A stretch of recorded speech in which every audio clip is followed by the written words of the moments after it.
welcome to the Ham Radio Guy podcast. My name is Marvin, W0MET, and I'm here with Neil Rapp this evening, WB9VPG, the Ham of the Year. And so welcome, Neil. Thank you for joining us here this evening on the Ham Radio Guy podcast. And I'll let you introduce yourself a little bit more and tell us a little bit about you. Yeah, and congratulations getting that call sign on one try. That's always joke that's the worst call sign in ham radio. If I hadn't have had it for 49 years, I would have shortened it.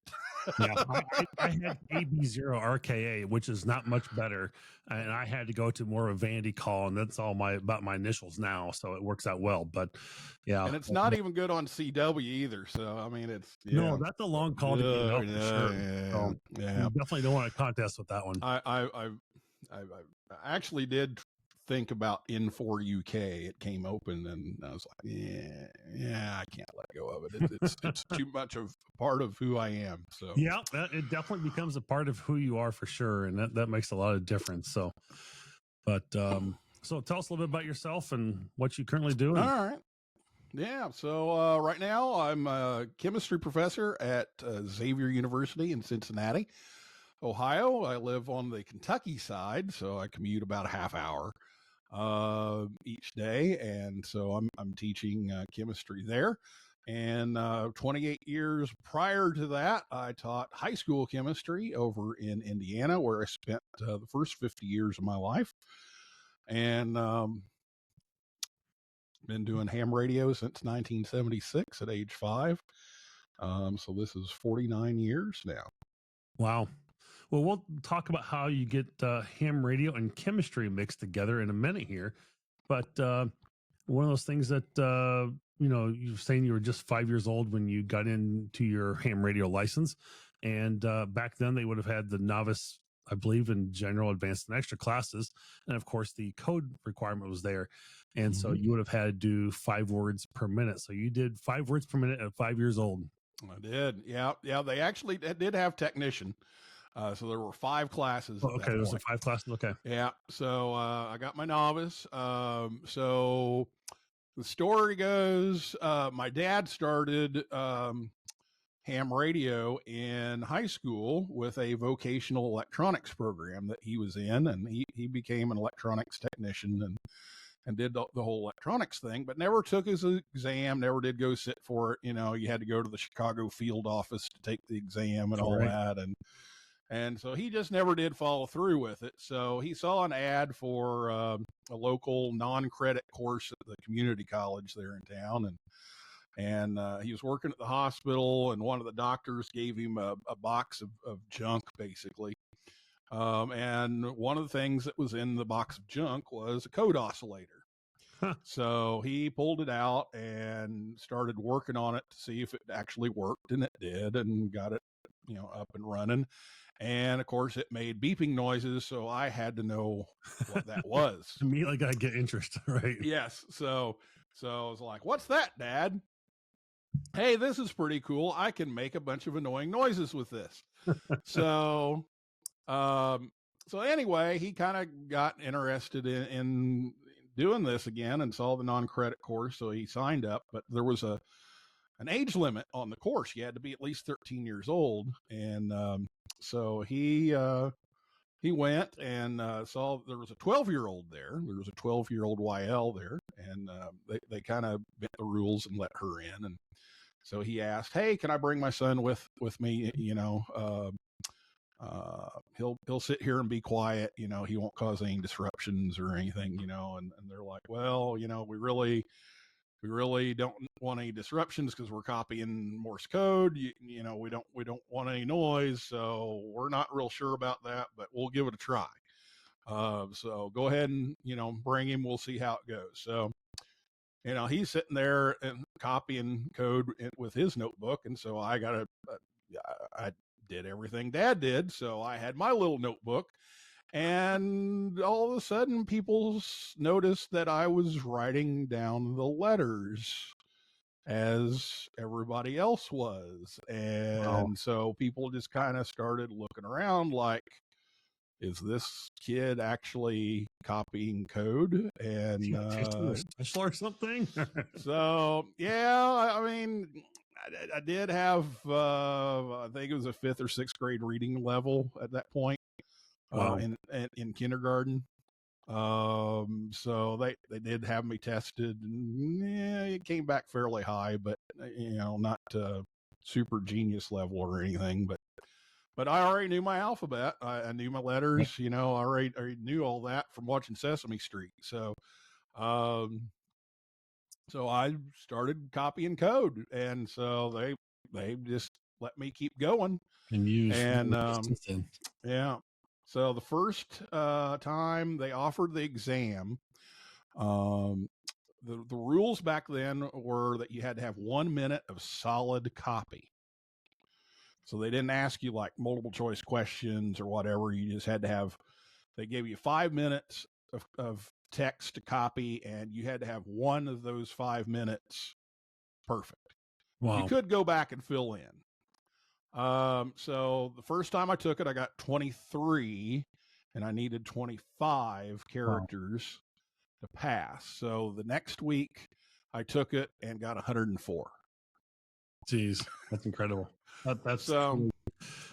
If you look on my QRZ page, you'll see the actual document where I copied the code, and they sent it around the room and had every single person in the room sign that paper because they said the FCC is never going to believe this.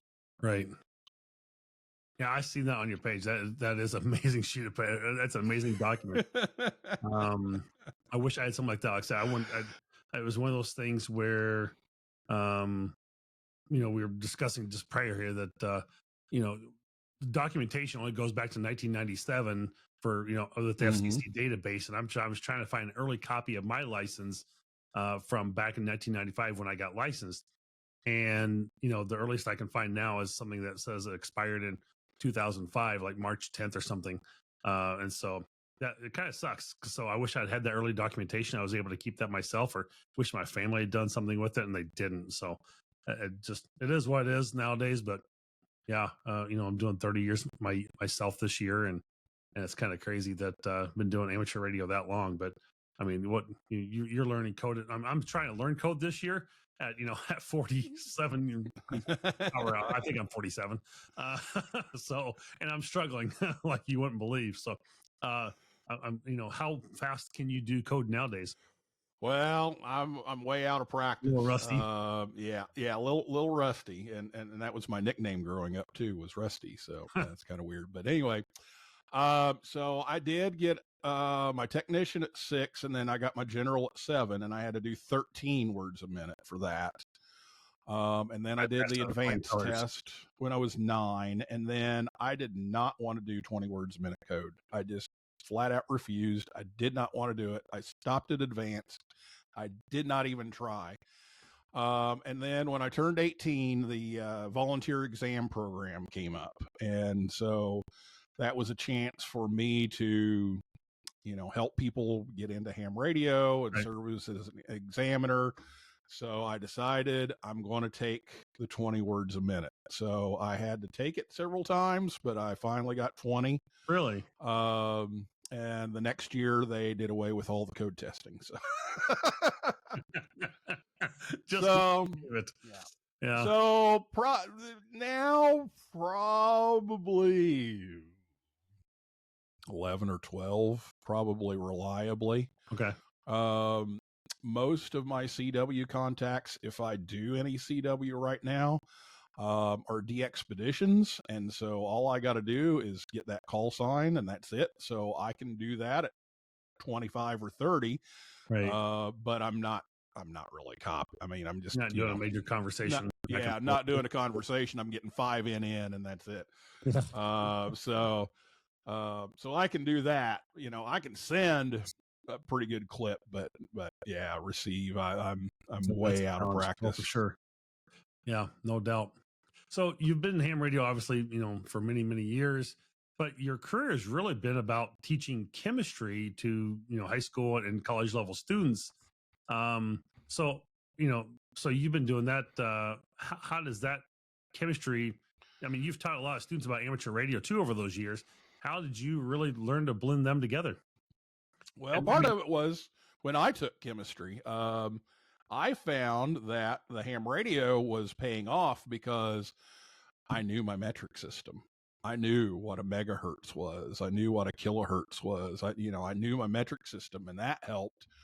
And then there's the part about electromagnetic waves in there, because electrons move the same way as radio waves. right. And so there were a lot of crossovers in that one little topic of chemistry. And so Interesting. that's kind of what I've done, is whenever we hit the electromagnetic spectrum and I talk about electrons and all the quantum mechanics stuff and all that stuff, the frequency and wavelength conversions and that kind of thing, that's a great place to talk a little bit about ham radio and what you can do with it. And that's kind of been my introduction to it. And then I'll just use it as an example and say, okay, now I'm going to tune in this radio station right here. Now listen to how good the quality of the signal is. Okay, now I'm going to go up in frequency, and I'm going to go to the FM broadcast instead of the AM broadcast window, and compare. And so they can hear the difference, because teaching in that school, trying to get a signal in or out of that place is near impossible. And so I had tons of attenuation. So they could really tell the difference between, what could go through the walls and get the AM versus the FM. And so it kind of helped make that, whole number line of the electromagnetic spectrum work. And so it's one day. It's only one day out of the school, out of 180 days in school, but that's where the introduction came. And then at the end, it was always, okay, here's the sales pitch. Our after school program will let you come and explore all this stuff and do all this direction finding and talk to people around the world, just bouncing off of the ionosphere and all that kind of thing. So most of it has been an after school program. So you're doing like a teacher's institute like type thing long before it was a thing. So yeah, before it was a thing. Yes. Yeah. How many students do you think you've put through kind of the after school, ham radio thing over the years? Oh, I added up the numbers for that. I want to say it's around 1,600. Wow. I mean, that have been exposed to that. Yep. Actual joined the club and got involved in everything. Probably 150. Okay. Somewhere in there. Well, someone at least say they've had exposure, they kind of know what it is. They have an idea, which is always at least you have some knowledge about it or around it, and it's kind of interesting at least. And maybe it helped them along the years too, going to their college, of how you explain some of the elements of chemistry. Hopefully that helped them a little bit as well. So very cool. So that's pretty interesting that you can kind of blend those two together and find a way to make that work, and of all the different things overall. But you've done a lot of great things over the years. You've had the podcast that you had for a number of years, Ham Talk Live. Well, sometimes. Yep. Well, sometimes. Yep. And you've been an anchor for I don't know how many years for Amateur Radio Newsline over the years. Yeah. Yeah. I actually got into both of those at the same time. So. Oh, really? Yeah. Yeah. How long have you been doing like the podcast and broadcast side of things? So, well, I started doing broadcasting actually in high school. Really? I started off announcing baseball games. Oh, interesting. At the high school, and talked to some of the guys that were doing remote broadcast for the radio station, and told them, hey, I'm interested if you have any part-time work. And sure enough, as soon as I graduated high school, they said, hey, we need somebody during the summers to come in. We have students that can fill our time slots in the fall and the spring, but we need a local. We need somebody that we can call on a moment's notice and bring you in if a student skips out on their shift or, whatever. And so they trained me in a couple of weeks, and they were going to throw me on the air Sunday nights, which is where you throw people who don't know anything at all. Yes, the rookies. And so they kind of had me all prepped and ready to go to run the top 40 countdown show and read the weather once an hour. And all of a sudden their midday guy quit. He got a job, and so their midday guy was gone. So instead of starting on the late night Sunday night shift, they threw me into midday on my first shift. So I'm having to record all the Paul Harvey news while somebody else is reading the news, and I'm trying to time into the network news. And it was a mess, but I ended up doing that for several years. So you actually did do some broadcast over the years too. You did. Yeah. So I ended up training the broadcast students how to do that, which was kind of funny. They're like, "Hey, I haven't seen you in any classes." I said, "Yeah, I know, I'm pre-med."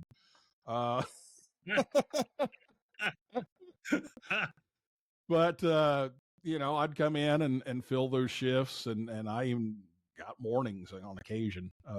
They would have me fill in the morning show and do some of that. So much later, which I'd always wanted to do talk. It was a country station that I worked at, and always wanted to do talk radio. And when I heard an ad for this thing called Spreaker, which was a podcasting outlet, I thought,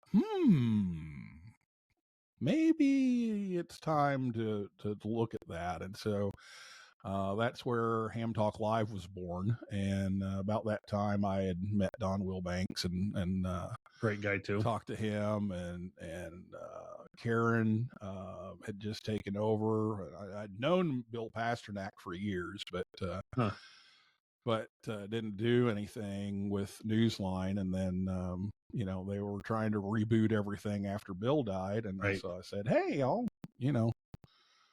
jump in. I'll record an audition for you." And so I sent this horrible audition in, and they still took me. So I don't know. I guess it's been 5 or 6 years now. Really? That I've been doing the two of those things. Yeah, I've been doing. I started podcast, very casual type thing in 21, and I think I started in 22 doing. I have to go back and check. I think it was 22 or early 23 was today in amateur.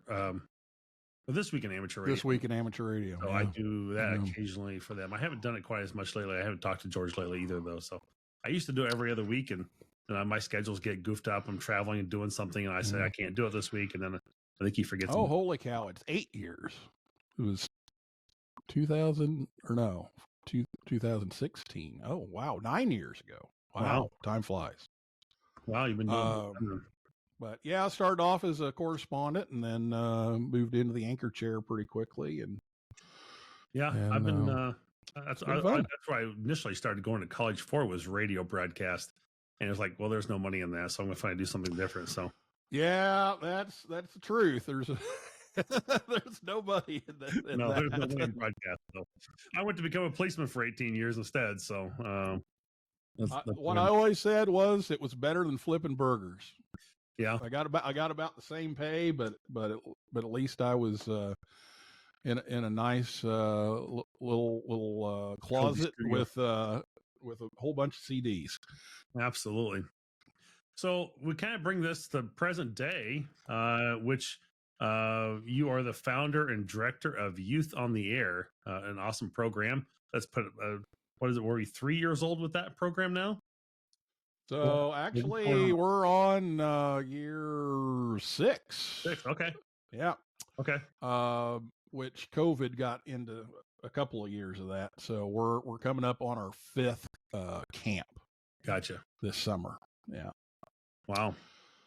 So yeah, I was co-founder. I was hosting an episode of Ham Talk Live, actually.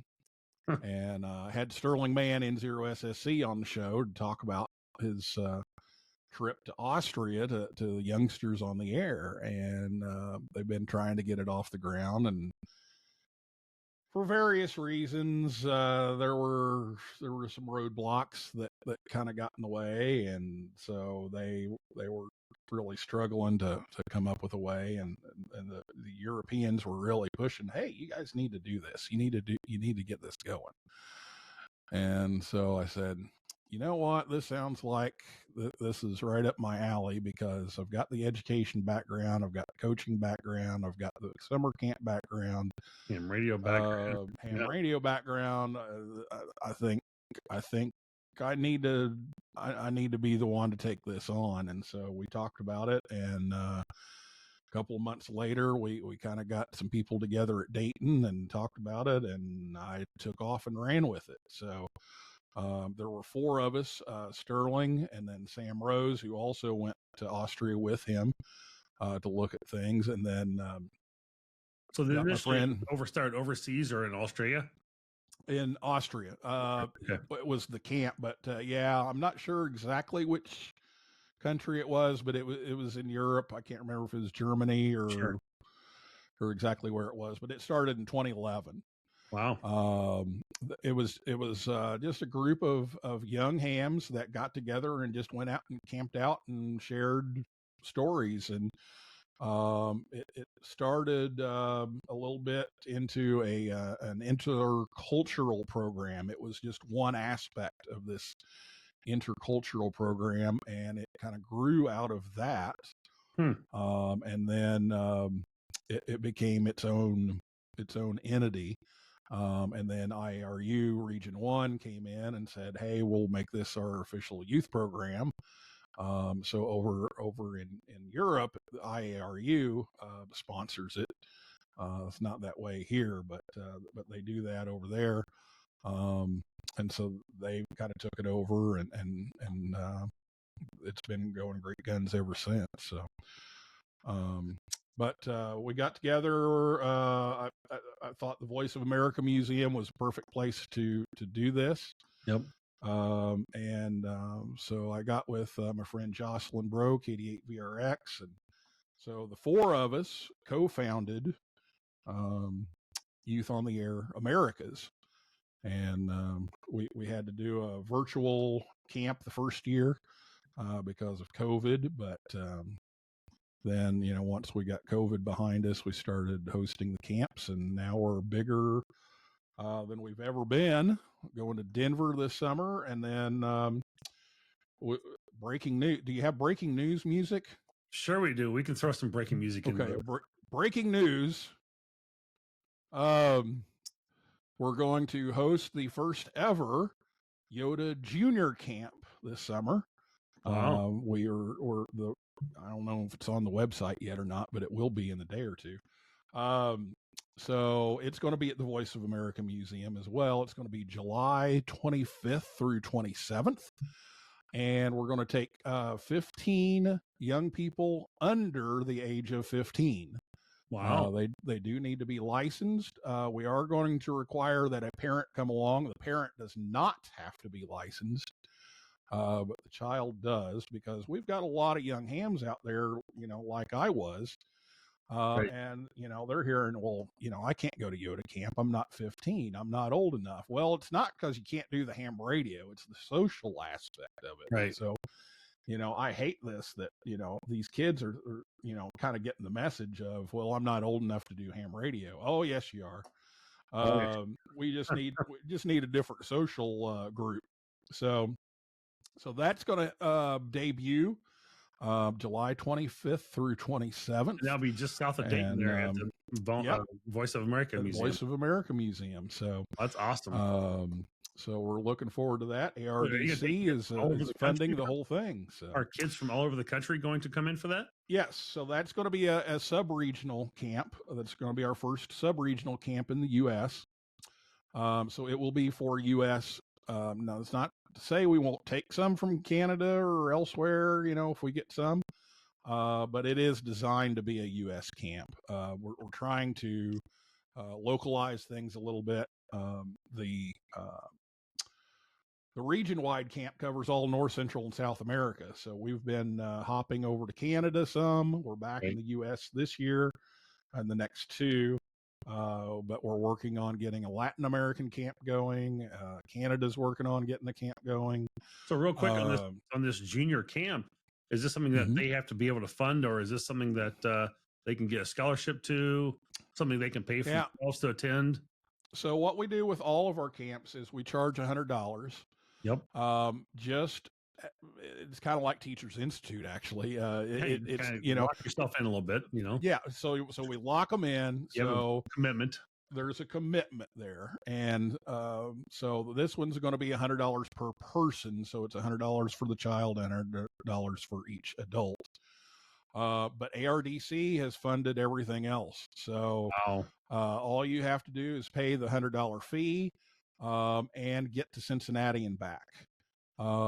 We take care of everything else. So as soon as you get here, we take care of everything until you leave. So we're Housing, doing the food, and same all the thing. program materials are paid for. You just got to worry about your Yep.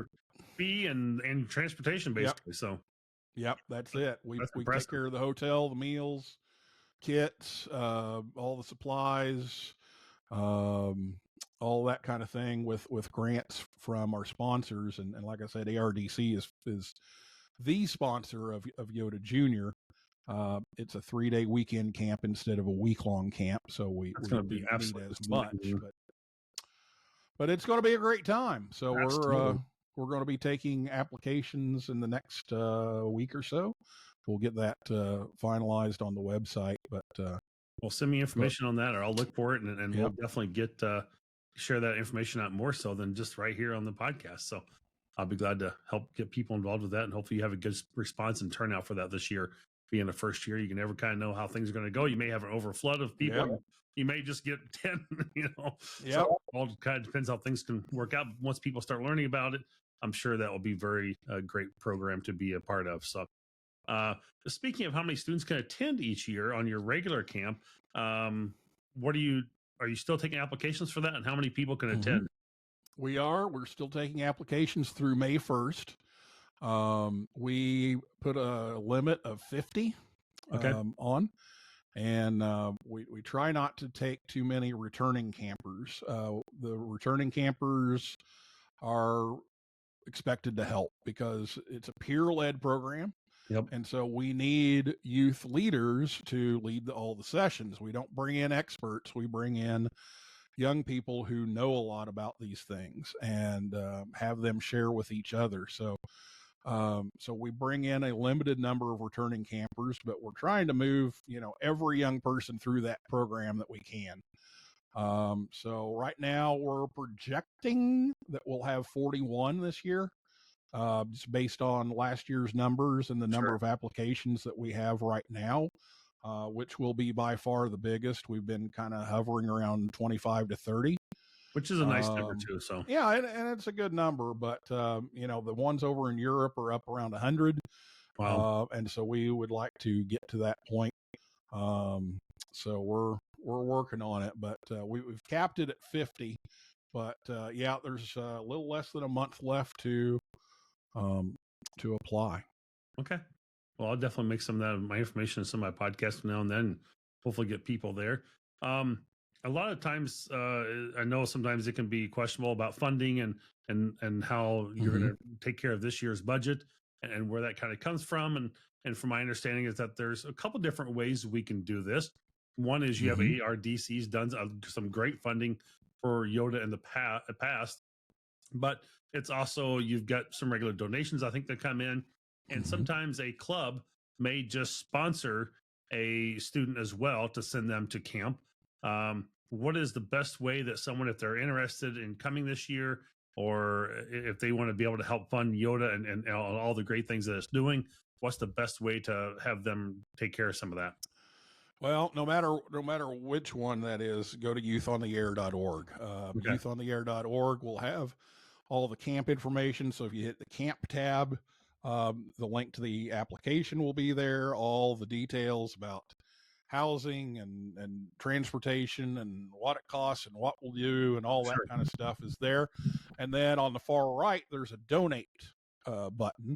And so for those who can help us out, and we do need your help this year, we have a lot of sponsors. We have DX Engineering, we have ICOM, we have Heil Sound, we have Oh, I know I'm going to leave out some here. WWROF, we have ARDC, we have Radio Club of America, we've got Ham Radio Prep, we've got the Yasme Foundation, and I know I'm leaving out a couple. I don't have the page in front of me, but That's fine. They're all on our website, so please take a look at our website. But you know, all of these people are contributing, but we still have a shortfall for this year. So ARDC stepped up, and they have given us a little more this year. We requested some more, and so they've covered about half of that backlog. Okay. So we have about $22,000 to raise here in the next 2 months. So we've talked to some other donors. We're waiting to hear from them, but we do need some more donations. So if you go to the donate page, it shows you how you can do that by check or Venmo or PayPal or whatever. But one other cool thing, and I did this on Ham Nation the other night, and all of a sudden the Amazon fairy showed up. We have a wish list on Amazon. They used to have these charity wish lists. It's kind of the same thing. It's right. just not quite the same deal, but we have a wish list, and if you go to the wish list and you order these things, it will automatically ship them here, and so then I can pack it all up and get it ready to ship off to the camp, which will be in Denver. So yeah, the other day somebody went through and bought almost all of our antenna build stuff. Wow. I had screws and washers and coax and all kinds of stuff just show up. So if you want to see what and know what you're contributing, and you want some lower priced items, right? Go to the Amazon wish list on our website and pick something out. I mean, it's like we need red tablecloths. I went to Party City. Yeah, right. They're closing, and so I bought all the tablecloths I could for all the different colors, because we organize our groups by color. Oh, sure. But it was Valentine's Day, and there was no red to be found. So we have red tablecloths on our Amazon wish list. Not an expensive item. Right. We need some more zip cord. We need we need to replace some of our flags. Sure. Because we have a flag for every entity in Region 2 that we display. So we need to replace a strand of those. Just stuff like that. A rig runner, basically. Oh, sure.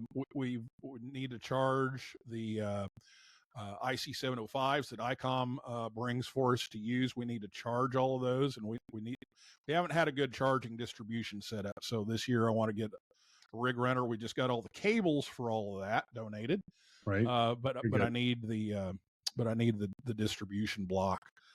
So that's on there. So just some $60, $50 or less items that you can just click on it and buy it, and it'll ship straight to us. No fuss, no muss, and you can help out that way too. So, well, for all the listeners of the podcast, if you can go out to use youthontheair.org and donate. Look at donate button, or go to their. I'm sure the link for their Amazon wish list is on their page as well. On the donate button. So go check them out. I mean, 10, 15, 20 bucks. Every little bit helps. Let's get Youth on the Air to 22,000 this year. Let's get 41 new students to camp. I think that'd be an awesome thing to do. And I, just really help out Youth on the Air. We do need that younger generation of people out here, and it's so important that we get the younger generations trained and learned and teach us about ham radio. And what better to have your peers and others of the same age or generation are helping each other learn those things, and creating new mentors and just people to look up to for bringing ham radio into the future and where things are at. So let's help them out any way we can. So let me say too, I don't do this alone. Right. I can't do this alone, although sometimes I think I try, but I don't do this alone. I have the best staff ever. I am continually amazed at what they can do and what they are doing. We're trying to have more of the young people take this over and make it their own. Right. And I just kind of step back in an advisor role, and every year I get closer and closer to that. But we've got some amazing young people and some amazing 30, 40, 50s people in the background that really, really make this happen, and we couldn't do it without them. I'm just so thrilled to have all these people, and they just keep coming back every year.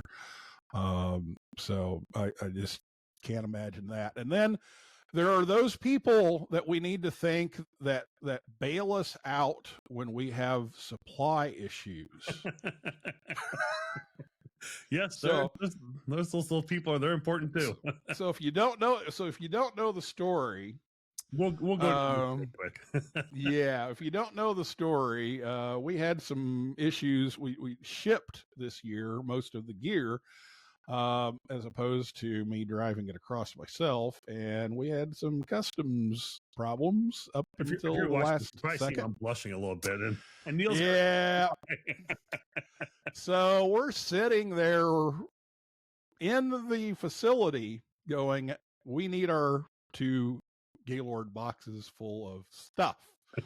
We have radios because ICOM shipped them straight there.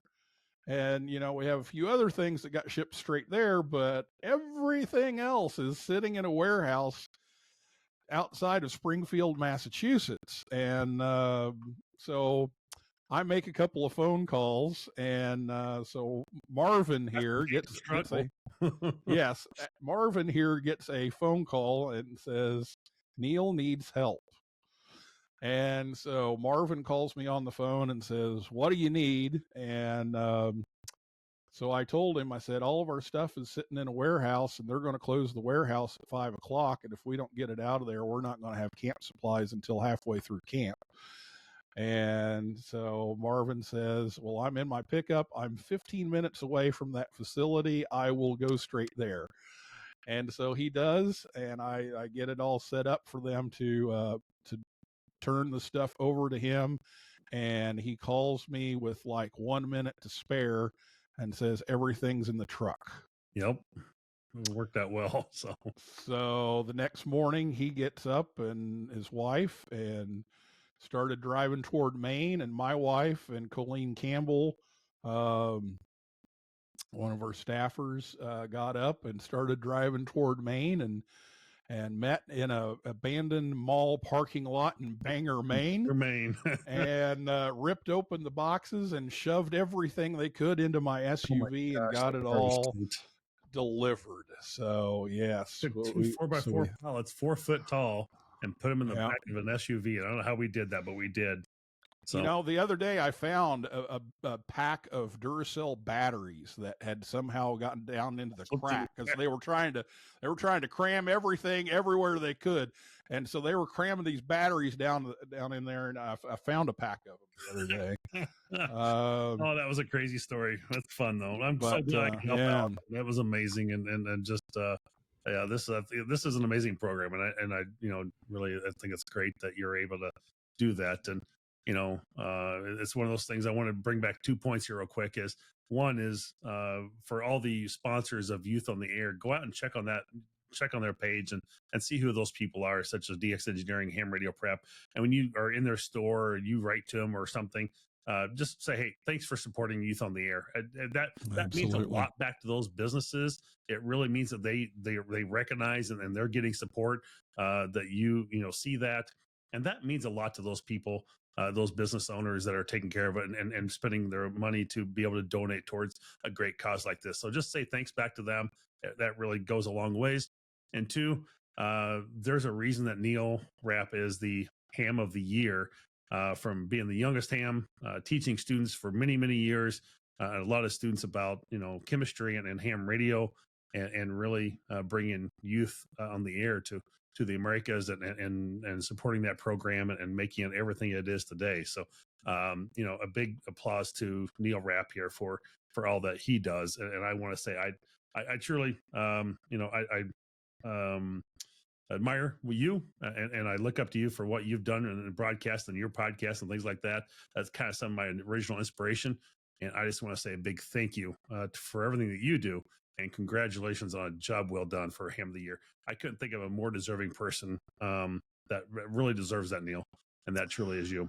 So, well, thank you, Marvin. I appreciate it, and I appreciate you finding a home for the N9GSU joke of the week. absolutely. And Rick's a great guy, and so I was happy to hear that you wanted to pick that up after I had to put things on ice for a while. But it's been my entire life has been in ham radio. I barely remember life without it, and it's just always very rewarding to see how these kids are turning out and the jobs that they're getting and the things that they're accomplishing. It's just great. And like I always say, when we started doing YOTA and you go to Hamvention and, you see kids, but it's usually, one here, one there. And now I see a whole group of kids hanging out together. It just seeing that just makes me happy. Right. That these kids now know each other and they know each other's strengths, they know each other's weaknesses, they know each other's interests, and they help each other figure out different aspects of ham radio. And that's the biggest thing. So I appreciate all the recognition, but that's probably the biggest reward is seeing what these kids are doing. Yeah, I mean, you got the Young Ham of the Year award, and some of those guys are just wow. I mean, they just blow me away. I mean, it's like I've got nothing on them. It's amazing what they do, and I try to think of the lady who won that last year and all the contests. Grace KLG. She's done with K3LR, and just some amazing stuff that she's doing, and just a very, very smart, intellectual individual. So. It's absolutely amazing. So I'm really looking forward to see who will be the Young Ham of the Year this year, and how that person will turn out and what they do. But you're so right. Seeing that these youth are taking some of these things on and doing some of these projects and some of the creations of stuff that they come up with is just simply amazing. And we need that. I mean, that we need that innovation. We need that technology, and we need them to be able to learn how and teach others to do great things. So. In amateur radio, there's so much. It's amazing how much amateur radio can really take a person and make a career change out of it completely, and how much they can learn about so many different aspects of what amateur radio is, but it also how it applies to everyday life. And it was again, a lot of people joke sometimes it was social media before social media became a thing. Right. Doing some of the different messaging systems like PSK or RTTY and things like that. We were sending message out and doing texting long before that was even a thing. So what is it going to be 2, 3, 5, 10 years from now, and what these kids and then everybody will come up with? It's great. So it's very cool, and it is nice to see them getting involved. And I've gone to so many different club meetings over the years, and it's like, I'm sorry guys, it's 50, 60, somebody your 80-year-old guys there sometimes, and I'd like to, and when I start seeing younger people come to the meetings, that makes me happy. And I love being able to give back to amateur radio myself, and keep people involved and get people licensed myself. That's one of the things I continue to always, you'll hear me harping about that on my podcast quite often, is that trying to get younger people involved and more people involved in general. Because it's amazing how many people you can go out and do Parks on the Air or something else and go, what are you doing? You trying to talk to aliens or something? No, I'm doing radio. I've never heard of it. It's like, really? Right. So yeah. So I just it's always a blessing to see what these kids can accomplish, and I'm just amazed at what they can do, and they come up with their own ideas, and I speak at a lot of club meetings about Newsline or YOTA or whatever. And I almost always see one young person in that club.